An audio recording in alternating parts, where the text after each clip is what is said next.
2 Minutes. My name is Christina and today we're going to look at essay planning and outlining. Many students don't spend enough time planning their essays, but planning your essays is important because it enables you to organize your thoughts and prepare a coherent argument. And ultimately, it makes the writing process a lot easier. Let's look at different ways to plan. There are different ways to map out your essay before you start writing. You need to figure out what works best for you. One way is to draw a spider diagram. First, you start with your essay question and your main thesis statement in the center. Then, come up with a few main points that will support your thesis statement. Do this for any of the topics for each of your paragraphs.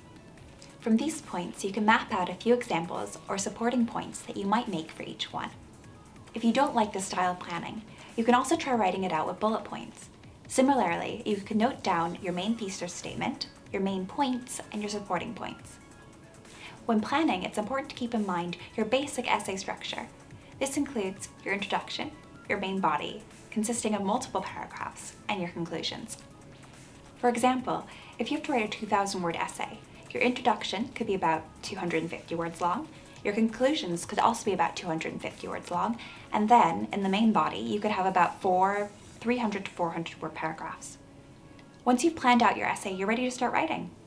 So to recap, don't skimp with your planning time.